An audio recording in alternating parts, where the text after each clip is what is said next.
রাতের শিলিগুড়ি শহরে অস্ত্র নিয়ে ঘোরাঘুরি, শিলিগুড়ির পিএনটি মোড়ে পুলিশের জালে দুষ্কৃতী। কথা বলবো পার্থর সঙ্গে। পার্থ, কি কারণে এভাবে অস্ত্র নিয়ে ঘোরাঘুরি করছিল এই যুবক এবং কিভাবেই বা ধরা পড়লো?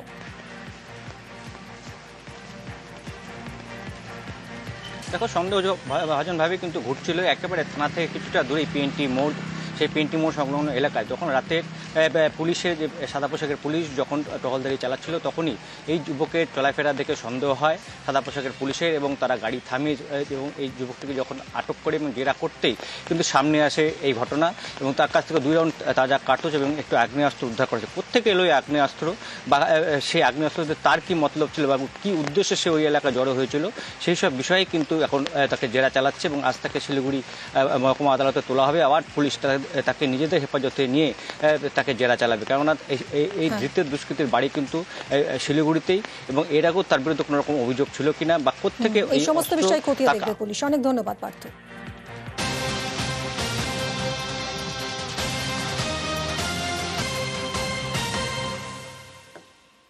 বন্ধুর হাতে বন্ধু খুন, বন্ধুদের গন্ডগোল থামাতে গিয়ে খুন ফুটবলার। হাওড়ার লিলুয়ার পটুয়া পাড়ার ঘটনায় উত্তেজনা ছড়িয়েছে। কেন এরকম একটা ঘটনা ঘটলো, দেবাশিস রয়েছে আমার সঙ্গে, আরো জানাবে। দেবাশিস, সত্য না মর্মান্তিক এই ঘটনা, কি হয়েছিল? দেখো, পটুয়াপাড়া অঞ্চলে সেখানে একটি ক্লাবে গণেশ পুজোর খাওয়া দাওয়া চলছিল। সেখানে প্রত্যেকে অনেকেই ছিল, গোটা এলাকার লোকজন ছিল।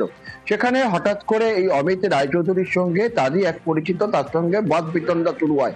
ঝগড়াঝাটি শুরু হতেই সেখানে গিয়ে ঝগড়া থামাতে যায় সৌভিক দত্ত ওরফে সানু, একজন উদীয়মান ফুটবলার।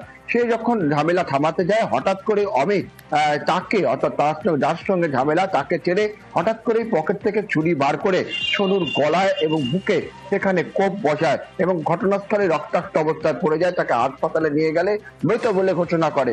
এরপর যখন খুনের পর যে অমিত পালাতে যায়, সেই সময় স্থানীয় বাসিন্দারা তাকে ধরে ফেলে এবং পরবর্তীকালে লিলুয়া থানার পুলিশের হাতে তুলে দেয়। তবে খুনের কারণ কি তা নিয়ে কিন্তু এখনো রহস্য রয়েছে।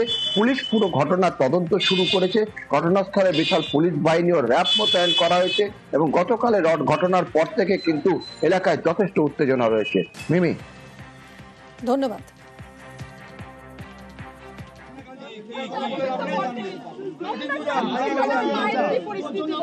সবাই